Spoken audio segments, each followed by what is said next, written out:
Okay. All right, so good morning, everybody. Welcome. I hope everybody's well. This is Fordham Road Collaborative and the Kushner Report. My name is Robert Brancatelli. I work with Dennis at Fordham Road Collaborative, and of course, Dennis Kushner. And you can see our email addresses there. We're at fordhamroad.net. If you are on the internet, you can go to this website and you can find all the information, including videos from previous reports from Dennis. This uh, webinar is being recorded, so if you'd rather not be recorded, you can just either mute yourself and or stop the video.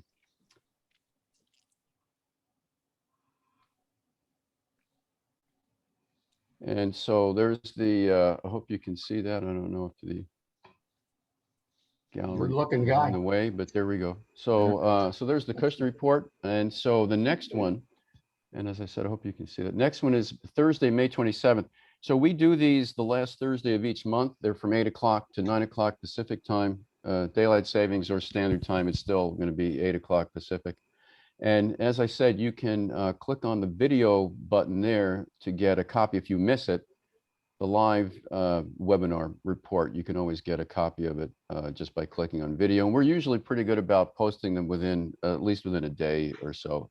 If they need to be edited, sometimes there's a technical glitch or maybe there's some noise in the background. So we try to do some editing, but we usually get them up pretty quickly. And before we start, I just wanted to let you know, Dennis gave was it an hour, Dennis? Maybe you Yeah, it want was to an talk hour. about No, Etta Bailey? yes. Yeah, it was a CPA firm that focuses, it's a national CPA firm. And I did a comment, a similar bit of what I do today on the economic report, but I had some Q&A from them. And once I get the link, I'll put that up on our website. So this was for their dental practice, which is national. We went nationally. And we did a webinar, and I've done that for them before. It's kind of fun for the accounting firm. And it gets a kind of a focus for their internal client base, which is fairly large. They're one of the top 10 firms in the country. And you did it for a little bit longer than what we do? Yeah, we did an hour. It was really a full hour of Mm. just discussion on various points they wanted to talk about and how it affected the dental industry and where they saw growth in key vertical markets going forward as we're coming out of the pandemic. Where are the opportunities? Are people going to spend money again to go back to the dental offices? Mm. For things, and we talked about the advent of technology is really upgraded the whole dental practice. It's amazing what you see when you go to the dentist today. And we talked about that. We talked about how to compete with your competition. Some things on marketing in terms of improving what you try to do in the marketplace. So it was kind of fun. So as soon as it's available, I'll put that out so you everyone will be able to watch it if you like to. It was kind of a fun Uh, type of thing to do. Yeah, we will have it up. There's a joke there about having enough time to be able to drill down, but I'm not that I'm not that petty that I would go for that. Okay. All right. So everybody more or less knows Dennis. He's a partner with Fordham Road, done a lot of M&As and turnarounds, et cetera. And so I can let Dennis then take over from there. Okay, well, good morning and welcome to the Kushner Report for April of 2021. At the conclusion of today's program, we'll open it up for questions and answers, and hopefully you'll all have a chance to participate. And we have folks from all over the United States today, and there's a couple people in Europe. So welcome everybody this morning, and I'm looking forward to kind of giving you an overview. Where are we today in the economy? So first of all, what I'd like to do is take a look at the agenda for this morning. So we're going to talk about key economic indicators, the global economy, the domestic economy, current mergers and acquisitions, other significant economic news, and what's ahead. So I think the real key here is looking at the U.S. chip manufacturing industry. You know what's going on around the world now. There's a big shortage taking place. I want to talk a little bit about commercial real estate, and I also have some information, some more data on inflation as we see it today and what we think is going to happen going forward. So what we're going to talk about now is something focusing on key economic indicators. Where are we relative to GDP, inflation, unemployment at the federal level, unemployment at the California level, and the price per barrel of oil, which is significant. So let's take a look, for example, here at the global GDP is projected to go out at 5.5% this year, which is very good, very strong. for around the globe this year. And then going into 2022, it drops down a little bit, but it's still a 4.2%, which is still very strong. If you look at the stars, I'm going to provide you with updated information that came out a couple of days ago. So the good news is the US GDP was raised again to 6.5% this year, which is very, very strong. And of course, it drops down to 5.3, but it's still way over the 3% we've seen in prior years. Inflation, for the first time in over a decade, it's now projecting to go out at 3%. Now, this is early in the year. So here's the thing to keep in mind is oil prices, which I'm going to talk about in a moment, have had a major effect on inflation. And if you think about the supply chains and products that you normally see on the shelves not being available, those prices are going up for what inventory exists as the supply chain begins to open up more and we see more products and services coming into the market, the stores, etc. So that's going to take place. And we think that over the year, inflation should come down to some degree. And I'll talk a little bit about what the Federal Reserve is going to do. Inflation in 2022 is going to be around 2.5%. Most economists believe the barometer is really at 3%. If you start going above 3%, 3, 5, or 4, I believe the Federal Reserve will take action and raise interest rates, and that's around the corner. I'll talk a little bit about what the Federal Open Market Committee said yesterday. If we look at the California, for example, let's look at the national unemployment rate. The good news is it's down to 5.4%, and it's going down to 4.3% in 2022. California is down to 6.8%, and then going down to 5.1%. For those of you who live in California, you may recall that typically California is the last state to go into a recession, and we're the last state to come out of the recession. So, I mean, that's kind of where we are right now, but jobs are picking up slowly, but we're making progress. If we look at the price per barrel of oil, the target range this year was from $57 to $70. If you go back several months ago, it was so far down, it was in the 17s, it went to 35. Well, most of the countries around the world, including the United States, decided to cut oil production. So they cut it because there was too much supply on hand. Well, now the supply is moving back the other way, and oil is going through the ceiling. So right now we see oil is around, the other day was around $64 a barrel. Now that's just, $61 a barrel. So we're less than $9 away from hitting $70. So here's what has to happen. You've got to see the world supply begin to increase production around the world. Now, Iran said 2 weeks ago that they're going to start increasing their production to generate more cash flow. So hopefully the other components in the world, such as Russia and the Middle East, will begin to increase production, and same thing here. Otherwise, we're going to have a real problem going forward with prices across the board. So that's something we're going to have to deal with in the months ahead. And by the way, this morning, before I forget, 2 hours ago, while most of you were sleeping, except for those on the East Coast, the federal government came out and stated this morning that first quarter GDP estimate came in at 6.4%, or $554 billion. So on a run rate for the end of the year, we're talking around $22+ trillion. So this is great news if we can keep this up going forward. So that's very good news this morning on the domestic economy. So what's happening globally? Well, globally, for example, over the past few weeks, multiple central banks within the emerging markets have started the process of tightening monetary supply. And what we're seeing now is that in Brazil, Russia, and Turkey, they've raised interest rates. And that's going to continue going forward. And countries such as South America and Mexico are sort of on the borderline now, waiting to see what's going to happen within their own economies to determine what they'll do going forward.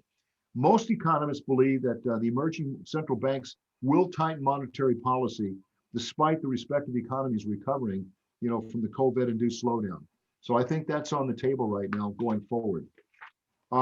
In Britain, their economy grew at 0.4 points in February after shrinking 2.2% in January. Their GDP right now is still 7.8% below the level they had in February 2020 before we went into the downturn from COVID-19. So there's some still concerns there, and of course they're up and down with problems with the virus. And again, as more vaccine is distributed in their communities, hopefully things will improve in their economy as well. The Canadian economy continues to show signs of improvement. The outlook is fairly robust for the year to begin with. The good news is their economy added 259,000 jobs over the last 2 months, which is very good, instead of being flat to negative. And as a result of that, the Bank of Canada is preparing their financial markets of the possibility of having to raise interest rates in the not too distant future. Now let's take a look, for example,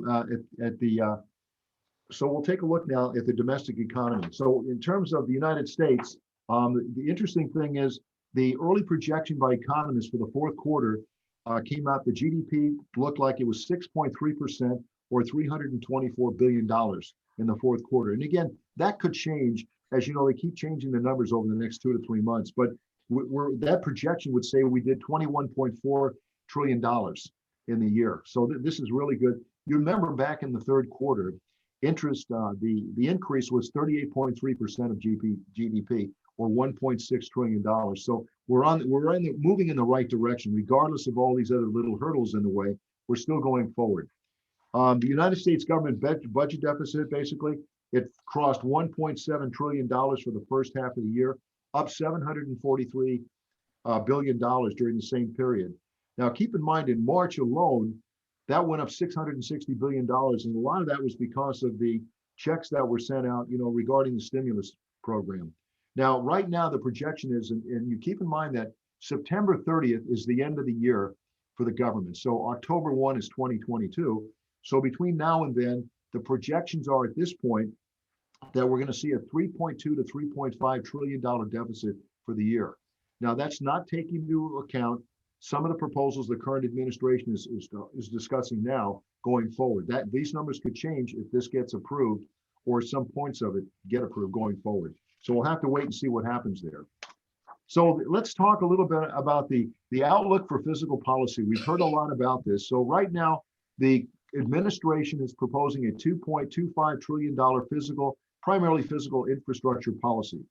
They're targeting like bridges, roads, water and power, electrical vehicles, manufacturing, airports, public transportations, and R&D, just to name a few.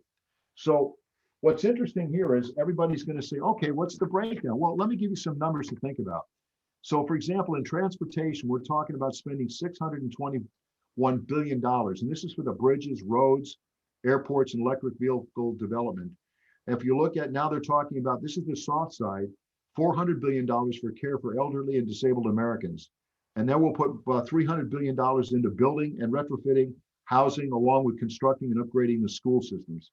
And then finally, there's an investment of $580 billion in American manufacturing, R&D, and job training efforts. So those are some of the topics that are on the table right now that the Congress will continue to discuss and debate over the next several months. But that kind of gives you an idea what they want to do going forward. So the question comes up from Bill, and Bill is thinking, and he says, okay, what's the method? How do we pay for this? Well, first of all, on the table is raising the corporate tax rate from 21 to 28%. And then, of course, taxing international profits that come back. For example, Apple does a lot of work offshore. Currently, they pay 10.5% on profit. They want to raise that to 21%.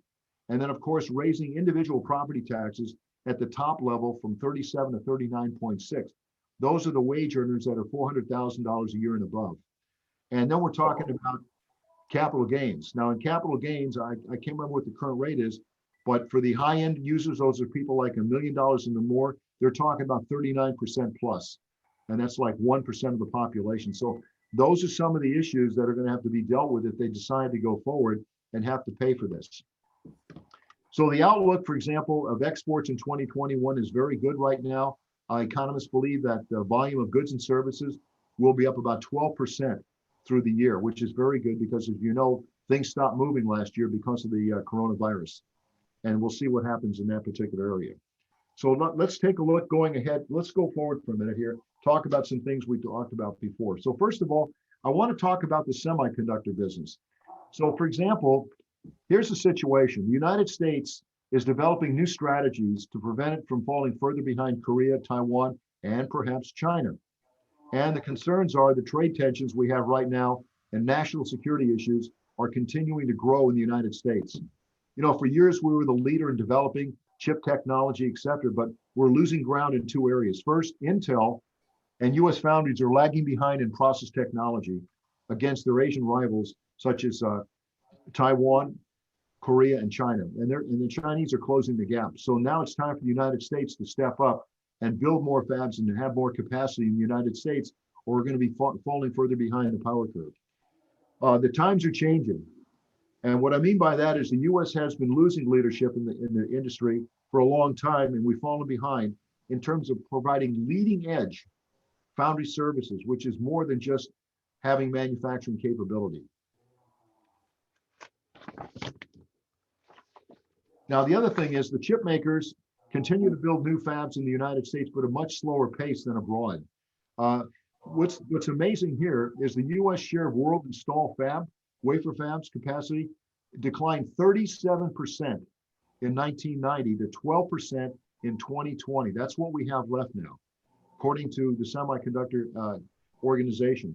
So Asia saw a metric rise in the development of fabs to the point is now that it counts for 80% of world's capacity, which is amazing. China in particular is very ambitious in this field, and what they're doing, they've spent $150 billion in funding in the country of developing a lot of domestic and industry plants for more chips of its own. So the Greater China, which encompasses China, Hong Kong, and Taiwan, is the hot spot in the world right now for developing chips. You may have heard over the news that a lot of the automobile plants have closed for a week or two because we can't get chips for the new vehicles. And the same thing is going to happen for chips, for example, in the phone industry. So now there's a problem. This problem will probably last going into 2022. So there'll be a slowdown in those areas. So one of the things you're going to see is people wanting to buy cars may want to buy a used car rather than buy a new car that they can't get access to. So we'll see where that goes. So the policymakers here recognize that what we're going to have to do is spend money. We're going to have to spend between 10 and $20 billion without even getting a guaranteed return on investment on new facilities, new capacity and fabs. So, going forward, here's the situation. The investments today, if you can imagine, Taiwan is the leader in the world right now. Their capacity is at 22% as of 2020. Then we see South Korea at 21%, Japan at 15%, and then China at 15%. And guess what? The United States has dropped to 12%, followed by a meager Europe of 9%. So we're falling further behind in all aspects of this. But going forward, we want to build chip technology and spend more money in developing our capability here, or we're going to be in more trouble.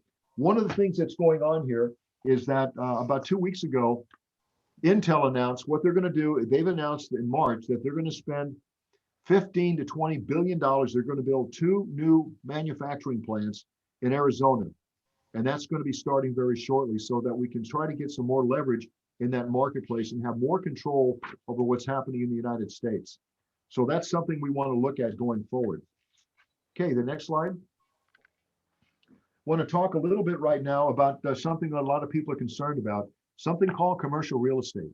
So since the pandemic, we're seeing a whole change taking place in commercial real estate. So first of all, in the retail space going forward, still a great deal of uncertainty. We still see a lot of companies going from brick and mortar to online selling. Now, Target announced a few weeks ago what they're going to do when they build a new Target store. It's going to be substantially lower in space, maybe 3/4 of what they had or even less than that, because they want to drive people to buy from them on the internet. And that way they have less inventory on hand. And Macy's is talking about eventually, moving out of the malls and getting a standalone place and having a smaller store. And if there's other things you want to have in their portfolio, you can buy it online. So the whole process in retail space is changing throughout the United States. The grocery stores, as you know, is booming. It's going to stay strong because everybody has to eat. And therefore, the products and services they provide are out there. By the way, somewhere back east, Amazon last month opened up its first grocery store. So it'll be interesting to see what happens now that they're entering the grocery store marketplace, to see what happens with their stores. And I guess if it's successful, you'll see you may see an Amazon grocery store in your local neighborhood at one point in time. The industrial marketplace is still very strong due to strong demand. You've got distribution for companies like Amazon and everybody else moving goods, UPS, etc. So that's a very strong marketplace favoring that particular area. And there'll be a lot more innovation taking place. Some of these people, like Amazon, indicated they're going to be buying a ton of electric vehicles to move around and get away from, move more green and move away from the traditional coal and gas generated vehicles. Office space is an interesting situation right now. People have moved out of the office. A lot of people are working at home. Many people in San Francisco, New York, and other cities in the country have moved to the suburbs because that way the rent's cheaper, et cetera. So when this is over with, one of the issues came up. I talked to somebody who's with one of the largest aerospace companies around, indicated there's a lot of concerns about productivity. How much productivity are we getting out of employees if everybody's working at home? And many believe it's falling behind. And when I worked in Silicon Valley many years ago, there was a time when a new president took over Yahoo, and they found a lot of people working at home. They were playing golf or playing tennis during the day, and they weren't working. So they forced everybody to go back to work. In this case, I think going forward, we'll see people going back to work in their offices, maybe 2 or 3 days a week. I think that's going to happen going forward. It's hard to tell when it's going to change, but a lot of companies right now are talking to their leasing companies. They're trying to renegotiate the leases and drive the prices down. And there's still a lot of vacancies all over the country. And how long will it take to fulfill those? It's hard to tell, but it's going to take time, maybe 2 or 3 years before that we see that turning around. Now, the apartment industry is very interesting here because if you look at New York, San Francisco, and other cities, people have left the cities because of the virus. They've moved to outlying areas. The question comes up is, on average, it's 7% of the populations have left to go to urban areas. Now, will they come back to the cities? Only time will tell. So that's a real concern right now in that particular area. Now, what I find interesting too is the hotel industry. So they've got a dilemma. So what's happening now, because of Zoom and other related products, corporations can now hold their meetings online. Where Bill and myself and Jim, we don't have to get on an airplane and go to a regional meeting in LA or someplace around the country. They can cut entertainment expense, hotel expense, and airfare by having more meetings online like we're doing right now and not moving around. So maybe once a year or once every other year, companies will have like an offsite. So you're going to see that take place going forward. I think that's going to be the way it's going to be for a long period of time. Now in the leisure spot, it's already starting to turn around now because people are tired of sitting around. You've got a demand for weddings and graduations and summer vacations and just to get away. So that part of the industry is going to continue to grow going forward. So that's very good news in that particular area. Okay, next slide. So let's talk about inflation. Everybody's concerned about that. First of all, what we saw in March, inflation went up 2.6% over the 1.6 that we saw in January. 9.1% of that is attributed to gasoline prices. So if you look at gasoline in California, the price is up about $1.50 since January. And the question is when is it going to flatten out? When is it to decline? Hard to tell. The other concern, and you've all heard this yesterday, there's a concern that 15 to 20% of the trucks that carry gasoline are idle because they don't have the drivers. And now the concern is, as we get into the summertime, is there going to be a problem with getting supply of gasoline to the public? And the answer probably will be yes. Now, I hope we don't go back to 1973 when we had odd and even days at the gas stations. That was a nightmare. So I'm hoping that we're going to see productions begin to open up and other things will happen in a positive vein. If not, we're going to have a problem this summer with gasoline. Now, one of the things that came out yesterday, the Federal Open Market Committee met yesterday and they're meeting today to finalize it. But again, they've indicated that they're going to hold their policy stance right now and not raise interest rates for the foreseeable future. However, they have quivers in their pocket where they can pull it out and raise interest rates at the drop of a hat if things continue to get worse. But they're concerned right now, no policy. What they are going to do for the last year and a half, they're going to continue to buy Treasury securities at $80 billion and $40 billion in mortgage-backed securities to continue the current rate. So this is going to go on into putting money into the economy. Now, if you look at the trade exports, last month it declined by $187 billion in February. That's a 2.6% decline over January. I would expect that we see March's numbers, they'll be much better because of the weather and things beginning to open up across the country and across the world. The trade deficit again increased again to 4.8%, $71 billion. And if you go back several months ago, we were around 50 billion. So it's getting worse, and that's got to change. The good news is in the retail sales area in April, we saw retail sales shot up by 9.8% which exceeded all economic forecasts. And basically, it's the highest level since May of last year. So the good news is people are spending their stimulus checks or non-stimulus checks, and they're buying online or in person, which is very good for the economy. So this is very positive. So let's take a look at what happened in the job market in the United States. So this is incredible. They were projecting about maybe $800,000, $900,000 people being hired per quarter. Well, guess what happened? Payrolls increased by 916,000 people in March, which kind of blew everything off the curves here. Unemployment declined to 6%. They even revised January's numbers upward to 468,000. The real keys to look at these, first of all, if you look at construction, which is critical, it was up by 110,000. Government added jobs. But the real area here is looking at leisure and hospitality. This is the bulk of the jobs that were lost during the pandemic. These are people that work in restaurants and except hourly employees. So they're starting to go back to work, which is really critical. So this is very, very positive from that perspective. And of course, you saw where we added some jobs in the retail. Other sectors added jobs as well. And I think going forward, hopefully, I don't think we'll see the gains in April of this much. But the good news is we're on the right track right now. We're moving forward in the right direction. If you look at the California report, we saw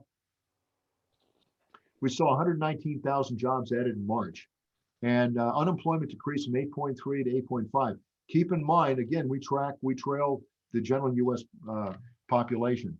The real key here is looking at, again, if you look at the area of leisure, hospitality, if you will, we saw 42,000 new jobs created. So that's what we have to do. Construction is going to be very strong in California. I'm going to talk a little bit about that later. Now, mortgage rates.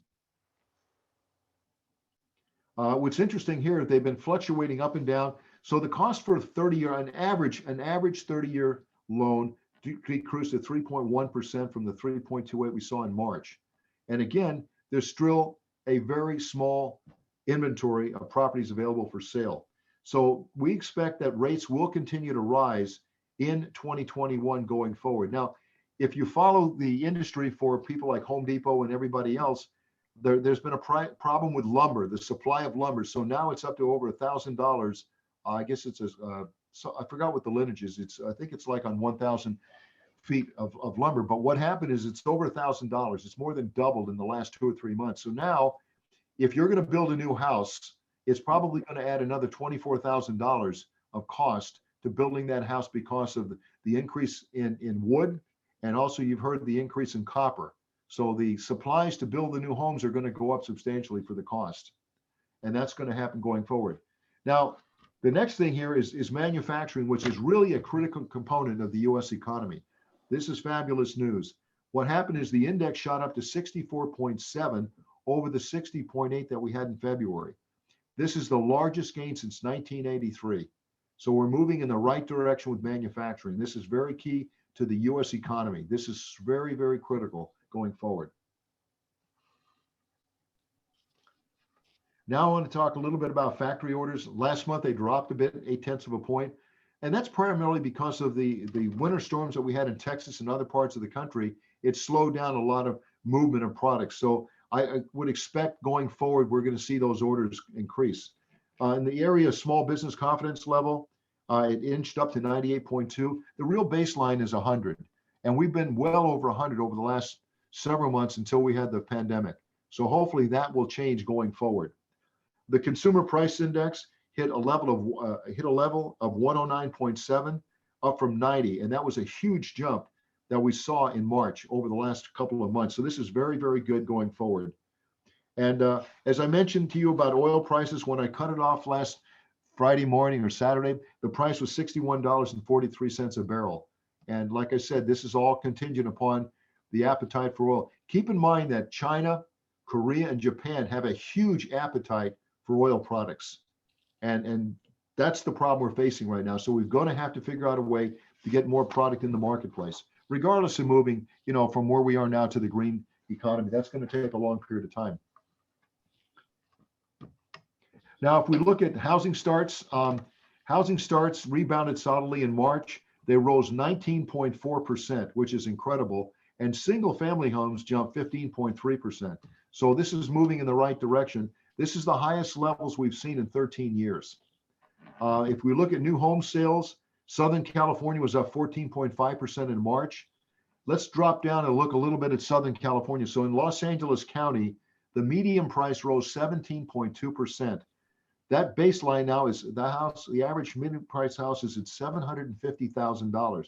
Sales were up 33.9% last month. If we look at Orange County, the median was up 10.6. It's now $835,000 midpoint for a home in Orange County. Sales last month up 38.4%. And then we look at San Diego, sales were up, the median price was up 15.3% or 680, and sales were up 22.4. So just starting off the year right now, the housing market is starting to really take off and boom. And that's going to continue on. Keep in mind, we still have issues with inventories across the country, and that's going to continue for the time being. Existing home sales fell 3.7%. Again, this is primarily because of extreme weather conditions in most of the country. Now, on the productivity side, that information comes out on a quarterly basis, and that report will be released on May the 6th. So I'll have that for our May program.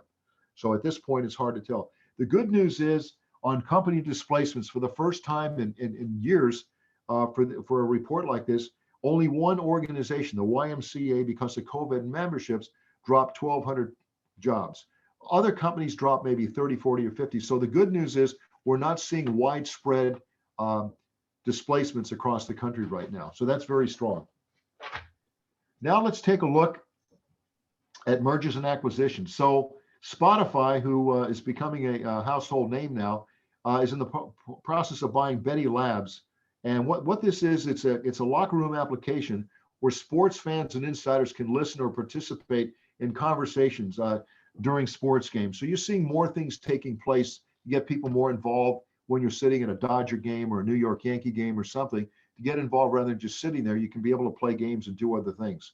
Microsoft is back on the acquisition trail again. They're buying a company called Nuance for $16 billion. This is a speech recognition company. And this company started in 1992. And again, this is where Microsoft is beginning to expand their portfolio of products and services in the marketplace. Now we have a company called the insurance giant called Chubb. You're seeing more consolidations taking place in the insurance industry. They're going to buy the Hartford, who's been around for a long, long period of time. And the situation here is that the Hartford, the deal is worth about $23 billion. And as you know, Chubb is a Swiss company. They're located in Switzerland. Hartford has about 18,000 plus employees in the United States, and about 6,100 work in Connecticut. So we'll see what happens when this deal is done. Public Storage, which is a huge company, is buying Easy Storage for $1.8 billion. You're seeing more consolidation in the storage space across the country. This will bring 48 new properties into their stronghold demand area. This is probably going to take place in Washington, D.C., Virginia, and Maryland. So there's a lot more demand for storage now. So what else is happening?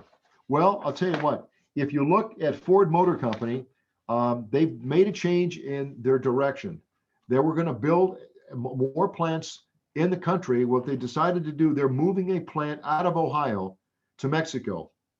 And this is going to be for the development of the F-650 and 750 trucks. And that's going to cost 1,740 jobs are going to be eliminated. Now, I don't know if anybody's going to move to Mexico, but those jobs will be eliminated. So they decided to move out of the country for various reasons. If you take a look at Dollar General, they're very strong economically right now. They're going to open up 1,000 more stores and across the country. They've got a new program. It's called Pop Shelf.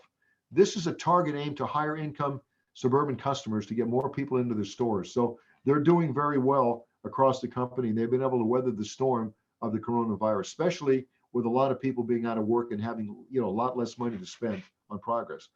Another interesting thing here is our favorite place, the Postmaster General has developed, and they've just now distributed out a 10-year long-term plan. Well, the end result is they're going to cut delivery times and they're going to cut post office hours. They have a dilemma. Last year, they lost $9.2 billion.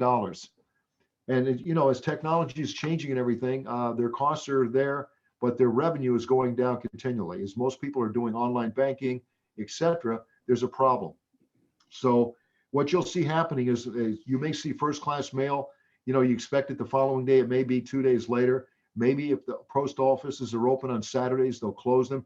They're going to have to come up and decide what they're going to do going forward. Got a real dilemma.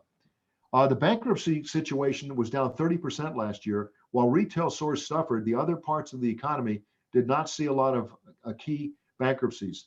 So only 100 of the public traded companies last year had filed bankruptcies. Most of those were reorganizations. Very few were a Chapter 7 or 13 for full liquidation. Now, anybody heard of San Jose, California? Well, here's the thing that's interesting. Stand by for some new things. The council just passed a new ordinance stating that under the new ordinance, that all new and high-rise construction, including both residential and commercial development, must be all electric beginning in August of 2021. So this is going to be interesting going forward. They want to take the entire city green. So everybody's going to watch to see what happens in that particular area. Now, in the technology space, Washington, Texas, Florida are now the top ranking areas in the innovation hubs in this country, and they're surpassing and beating out Silicon Valley, which has really commanded the space for decades. What we're seeing now is even though we remain as the worldwide leader in innovative technology, Singapore, Hong Kong, and Switzerland are closing the gap. They're spending a lot of money on startups and technologies across the board, and that's going to continue going forward. Southwest Airlines, which is one of our premier airlines, has decided to buy 100 Boeing 737 MAX planes. And the idea there is they want to expand the fleet. And, the plane had a lot of problems. But over the next 5 years, going up to 2026, they're expecting to spend about $5.1 billion on new aircraft. So that's what we'll see happening going forward. Now, the automobile sales rose in January. They had a great month in sales. We're up 8%. More vehicles are being purchased now, both used and new cars, in 2021 than last year. And a lot of this reflects the increase in vaccinations, where you could actually get out, go see a car, and improvement in the economy. People are going back to work. Some people are using some of their pandemic money to do these various things. So that sales are picking up, which is very good news. LG confirms it's shutting down its mobile business. The Korean company announced that the company is shutting it down because it's faced with tremendous continuing losses to mount at billions of dollars, seemingly, because they've squandered a lot of money on what they call their quirky handsets. So that's going to change moving forward. The other thing they want to do, they want to spend more money on focusing on 6G. Well, we're not even to 5G, but they want to look at 6G going forward. Now, Chevrolet is trying to compete more with Tesla and the other companies around the world. They're going to build an electric Silverado. The target here is to come out with a car that has a range of 400 miles per charge, which is really good. And so the production for this situation is going to start sometime in late 2022 to develop these vehicles. As you know, most of the car manufacturing companies have talked about getting away from building gasoline cars over the next 15 to 20 years. So we'll see where that goes. One of the items I didn't put on here is called ArcLight Cinema and Pacific Theaters. That was announced about a month ago. They're closing 300 theaters across the country, which is unfortunate because it's really related to the COVID virus and what transpired. They can no longer stay afloat. And then we have LG and General Motors together are going to spend $2.3 trillion to build a battery plant. And this plant is going to be built in Tennessee. And again, it's because of the demand for batteries for vehicles. So we're going to see that taking place across the country, which is really good. So I think that the one thing I want to mention earlier, if I didn't, is that I'm confident that the Federal Reserve has the tools in place to deal with the economy should we see something either flattening out or we see inflation getting out of control. And I think we'll have a better feel for that going forward in the months ahead. So now what I'd like to do is I'd like to open up for questions and answers.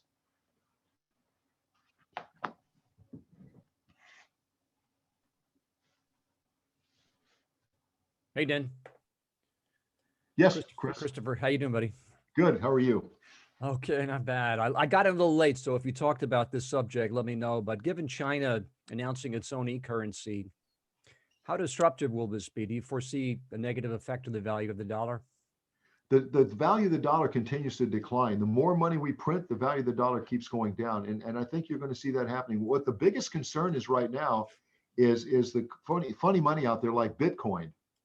And Bitcoin now, I think it's somewhere around, what is it, $65,000 per unit. That's amazing. And Tesla was the first American company to say, if you want to buy a Tesla, we'll take Bitcoin.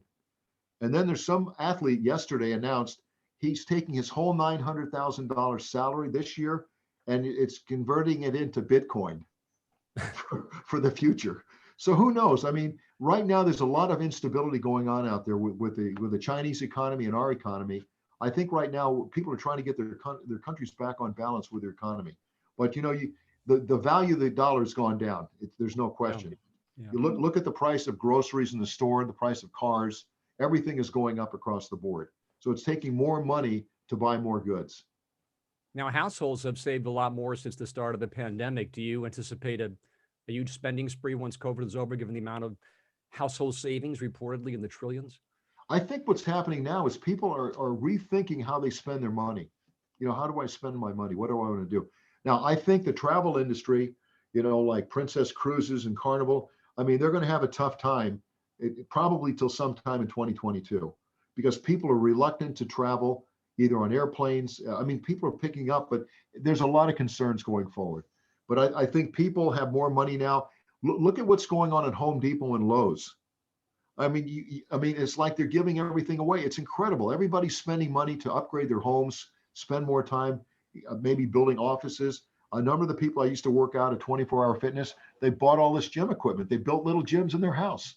So the way things going forward are going to change. A lot of those people they're not going back to the gym. So I don't know, but I think that there's going to continue to be where people are buying. But I think the buying is going to be a lot different now. People are going to be more concerned about prices and value and things of that nature. So I think that whole retail situation is going to change.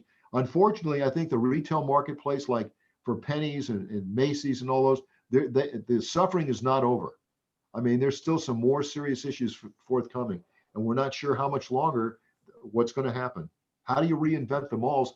If you live in Orange County, when one of the stellar firms moved out of there, they opened up a postal annex, and they opened up 10 new restaurants to get people to come in and have food, like food, not a food court, but actual dining. So you're seeing them trying to reinvent the malls. So we'll see what happens when that turns around. Thanks, Dennis.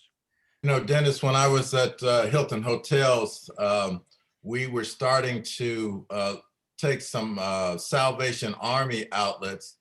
They weren't getting the money coming in, and so they had a lot of properties, and we started taking some of those properties and putting hotels on those properties. And they would own the hotels, we would run the hotels, and they're getting huge profits from those types of repurposing efforts. And so do you see those happening more in the future? Yeah, and I'll tell you what else I see happening. I think if you look downtown LA, when we went to college together, all the accounting firms, a lot of the banking, it's disappeared. You've got a lot of vacant buildings in downtown LA on Olive and Hill and Hill Street, all those streets. There's a lot of buildings there. And I think you're going to see them looking to repurpose those buildings. Now, for example, they could spend money in development, they could build housing for the homeless. All these, they're just sitting there dormant. So there's a lot of properties that can be reutilized. Amazon can't get every building and set up a distribution center every place. I mean, there's only so much they can do. I know, for example, in the Bay Area, a lot of these big companies that had places like, for example, Sears a number of years ago, what they did is they would take the store and get rid of 1/3 or 40% of the real estate, and they'd open up like a 24-hour fitness. So they subleased it out to somebody else so they could get some cash coming in and not utilize all the space. You go into some of the stores today, they're huge and they're not being fully utilized. So they're going to have to figure out, how do we repurpose all of these buildings? The concern you have in the hotel industry right now is the business impact on hotels for business travelers. Is that going to change, and when is it going to change, and what happens? Because of Zoom and the products that Microsoft has, people don't have to travel. They don't have to get on a plane and be going all over. You have to go meet with your customers. That's important. Gary's not on the phone, but Gary Goodwin lives on mergers and acquisitions. And if he can't get in front of his client, they don't want to do deals. That's a problem. So, that's something you have to deal with. So I think going forward, the hotels, I think you're going to see more consolidation in the hotel industry as well on a worldwide basis. Hey, Denny, Jim Carr. Yeah, Jim. Yeah, you made a comment about San Jose going all green with their new mandate for electric buildings, Yep. and as well as Chevy making this 400-mile Silverado all electric. And then yesterday there was a San Diego city was floating the idea of taking over SDG&E. With all those new electric demands, I don't see much in the works to increase electricity generation. I mean, it's Well, you're right. Now, last month, for those of you who weren't on, let me tell you what my biggest concern is right now, and that is it's called infrastructure. And I know for a fact in the Bay Area, there were times, there's a city called Cupertino, there were times when I had friends that lived in the area that people had some electric cars and they had computers and all the other things. All of a sudden they had a brownout because they could not accommodate, if you will, the demand on all the pressure. So we just got a letter for San Diego Edison, and what it said was there's 210,000 people in San Diego County that have solar, and we're being grandfathered, but they're going to start charging some rates for people for a monthly fee going up some point in time later in the year. By month, you're going to have to pay more as a fee, not in terms of utilization, just a flat incremental fee.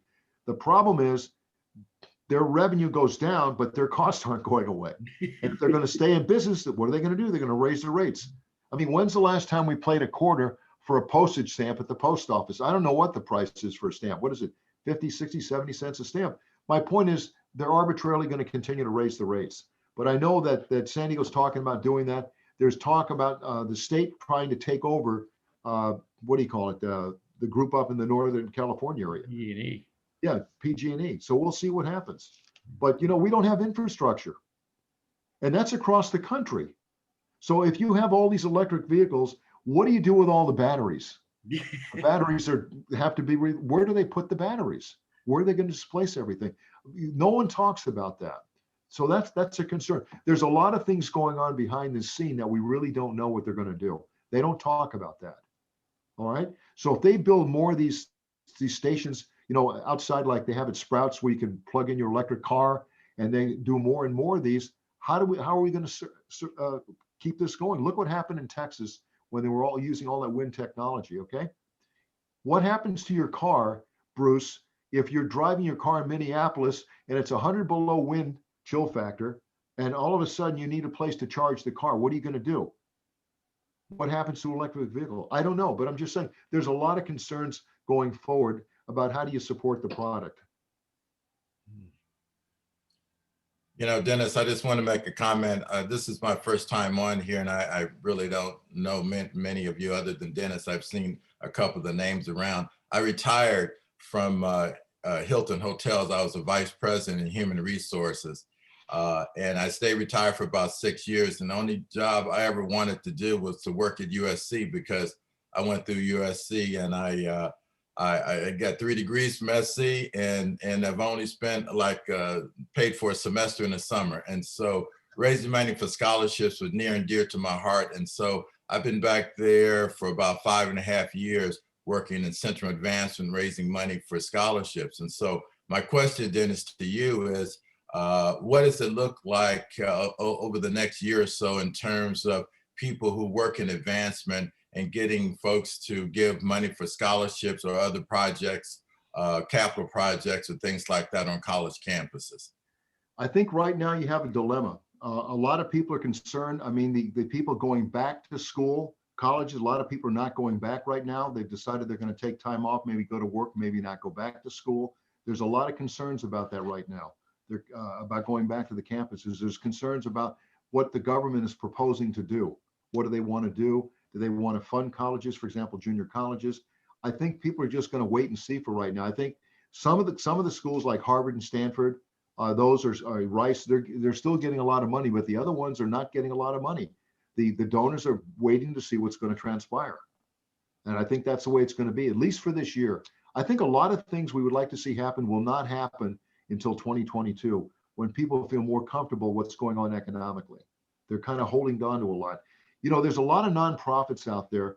I mean, I get stuff every day in the mail. All of you do, for nonprofits. Everybody's got a cup and they're looking for funding, and you can only support so many nonprofits. And there's a lot of good programs out there, but they're hurting for money. They've had to lay off a lot of people. They just can't get the money. People are holding on to their money. They're just deciding they're not going to do anything for the time being. There's too much uncertainty right now in the economy. Dennis. Dennis. Hi, Dennis. Sorry. Hi, Dave. Hi. Dennis, you didn't mention anything about the healthcare industry. Maybe you might want to make a comment or two about what's going on over there. Well, I think the healthcare industry is the good news is we have an older population. People are living longer now, and there's going to be a lot of opportunity in that space. Daily, as we see things happening, there's new medications coming abroad. There's new technologies coming on board. People are living longer.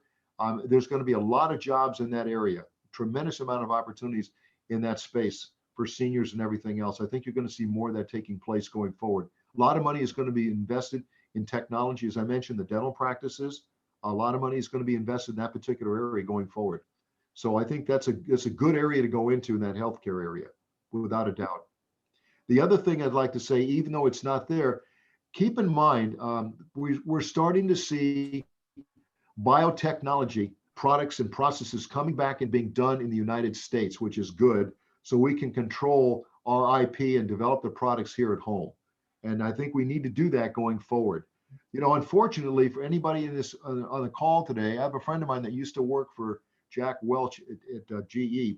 And I mean, over the years, they have basically sold off all of their appliances to foreign countries.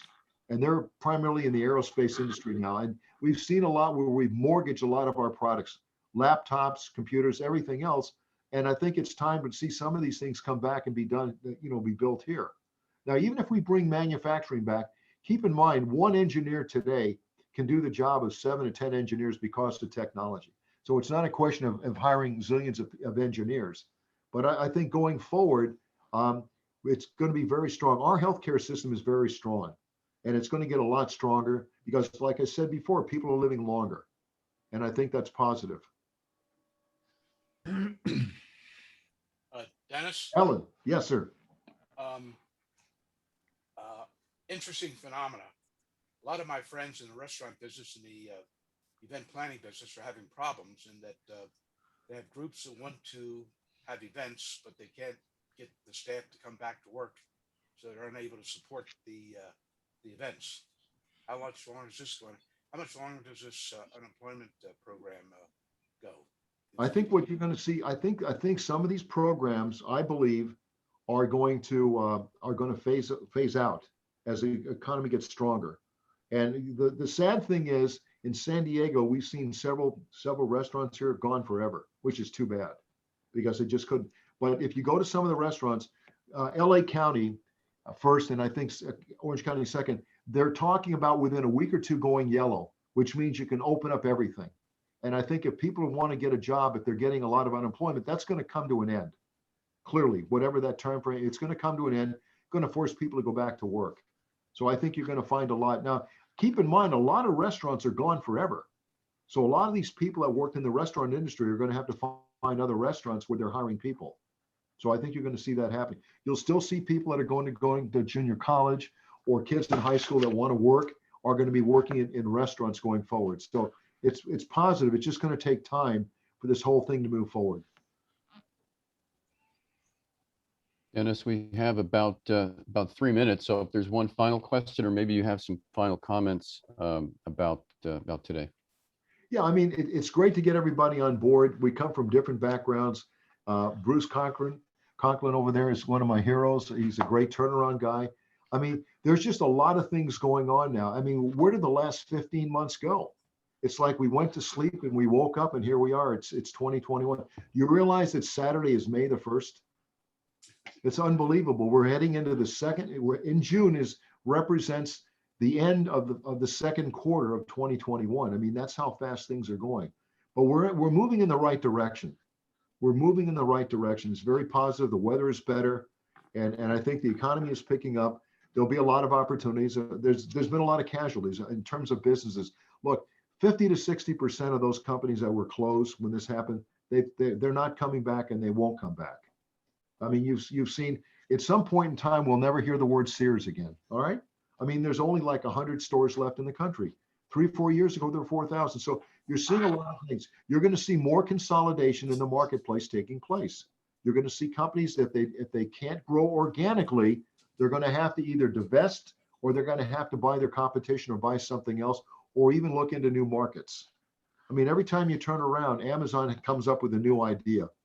You know, they have a bookstore. Now they're going to the supermarket. I mean, that's what it's all about, looking for new areas of revenue. And that's what's key. And you've got a lot of people in the smaller companies like Bruce would look at, mid-sized and small companies where they've been around for a long time and the owners say, you know, it's time for me to retire. I need to sell my company. Well, if you want to sell your company, you just don't say, okay, give me the check. You have to go through a process of learning what you have to do to be able to sell the company and what your expectations are. And it's the same thing. If you buy the company, how do you successfully integrate that company into your business? Otherwise, the ship sinks. So there's a lot of things that you have to look at. But the good news is we're moving in the right direction. By the way, what I want to make, one comment I want to make, there's a book that just came out, and you can get it on Amazon. It's $35. If with Amazon, it's $20. It's called The Code Breaker. And it's incredible. You need to read it. It's by Walter Isaacson, who wrote the book on Steve Jobs and on Albert Einstein. It's all about DNA and NA, and it moves in, and I'm in the last part of it, and it's getting into the bacteria evaluation, just in general, about what's going on with the COVID and what they're trying to do to come up with resolution. It's a great book, highly recommended. And it's about Jennifer Duda, who's the key person, and she's still around. She's about 55 years old, incredible scientist. So if you want to read something very interesting, something completely different, I highly recommend you look at it. It's called The Code Breaker. It's a great book.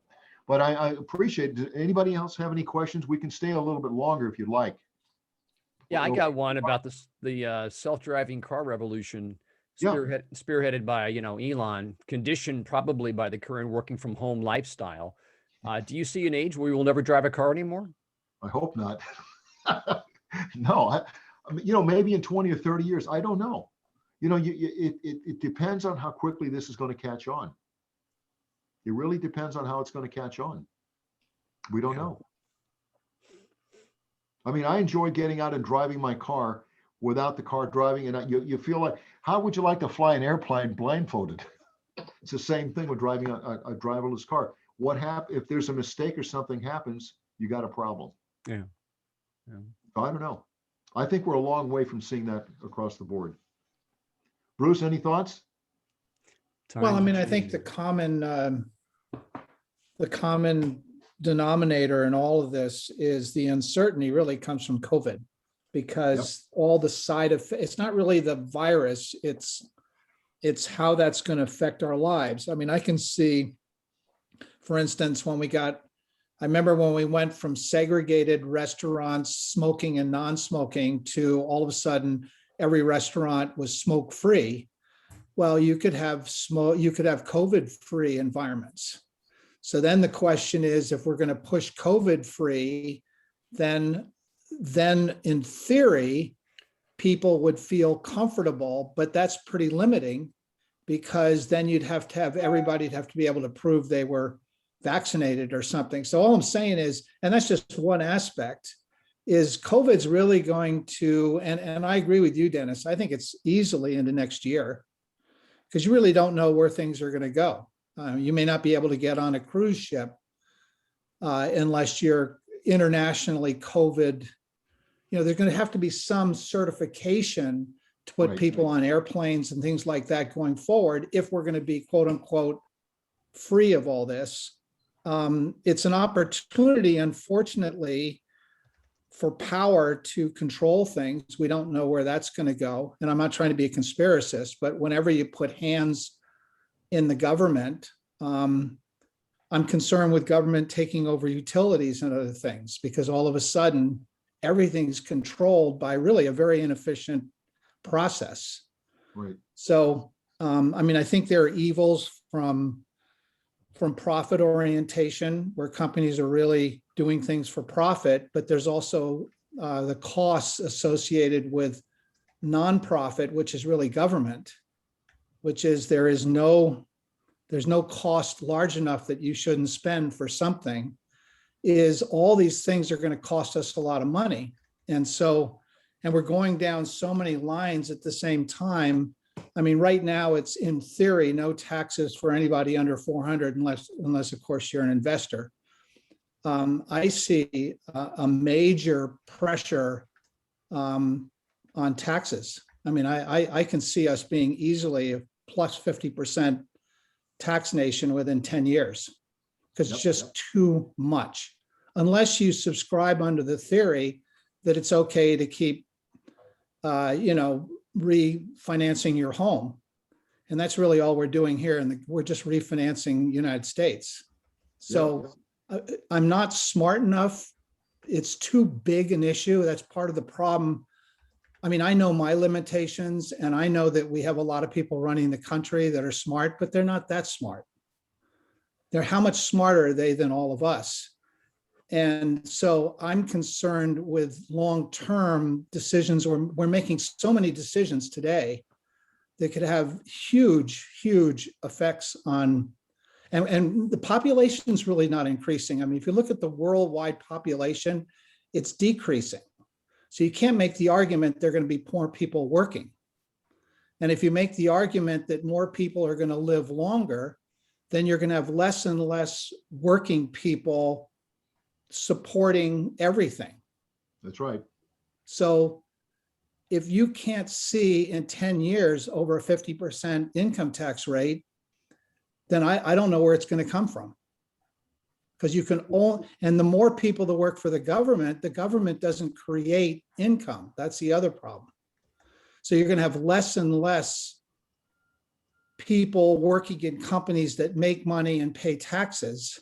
It just feels like it's going the wrong direction. So, I mean, I could go on and on with my fears, but there's so much unknown here.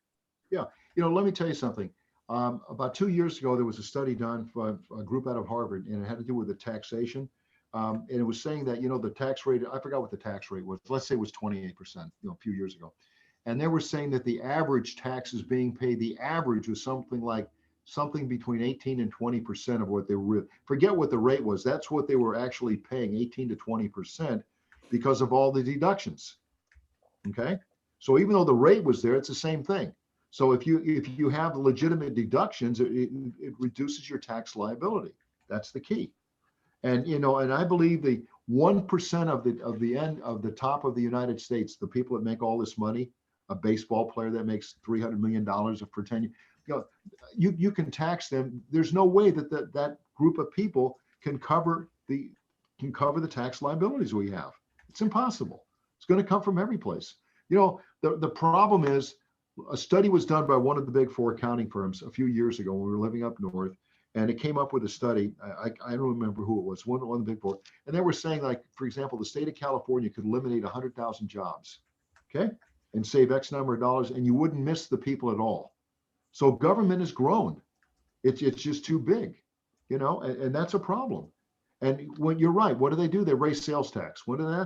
Raise income tax. So they can do that arbitrarily because there is no revenue. All they do is they keep raising taxes. Well, why do you think companies like Hewlett-Packard and Tesla and Oracle, why do you think they're moving their corporate offices out of California to someplace else? There's got to be a reason for this. It's all about the taxation. In Los Gatos, there were people teaching at Los Gatos High School that were going to retire, and they're trying to hire new teachers. Well, the teachers were living like in the East Bay, and they'd have to drive an hour to hour and a half to go to Los Gatos High School to work. They're not going to do that, but they couldn't afford to live in Los Gatos. So you have a dilemma, and it's about affordability. Where can you afford to live and work? And that's the biggest problem we're faced right now, especially in California. I don't know about Florida, other places like that, but it's a dilemma here. Other parts of the country, you're fine. But as I said, I was telling Sid, I think I forgot what the last one I did, something like 267,000 people, I think in the last year moved out of California. Well, we lost one seat in the House. Is that important? Well, you get federal revenue for all the people, for the seats based on population. So we lost one seat. Nobody's put a pencil to the number yet. I haven't seen anything or heard anything, but we're going to lose federal funding because of that happening. We lost one seat. And a couple of other states lost seats, and a couple of Places like Oregon added a seat. So they're going to get more money. So it's all about, moving around, moving things around. There's too many unknowns right now. There's so much uncertainty out there. It's scary. But from a positive perspective, we need to keep moving in the right direction. It's like moving a glacier down the street. That's exactly where we are right now. It's going to take time. Dennis, we're almost 10 minutes over, so I just Okay. want to be respectful of people's time. And So, stay. is there anything else I can answer while we're all together here? If not, we can do some stuff next month. But I like doing this. It's fun. I read a lot. It's good to get everybody together. I mean, we can't all get on airplanes and go see each other, but there's a lot of things going on right now. And like I said, people are feeling better. The sun is coming out. Pretty soon, hopefully we're in yellow or whatever the next thing is, and it's more opened up. I think that's good news. People feel better about what's going on, and that's the key. But I think on balance, it's good that we're all around and we're moving forward. Everybody hopefully will be vaccinated soon, and this will be behind us.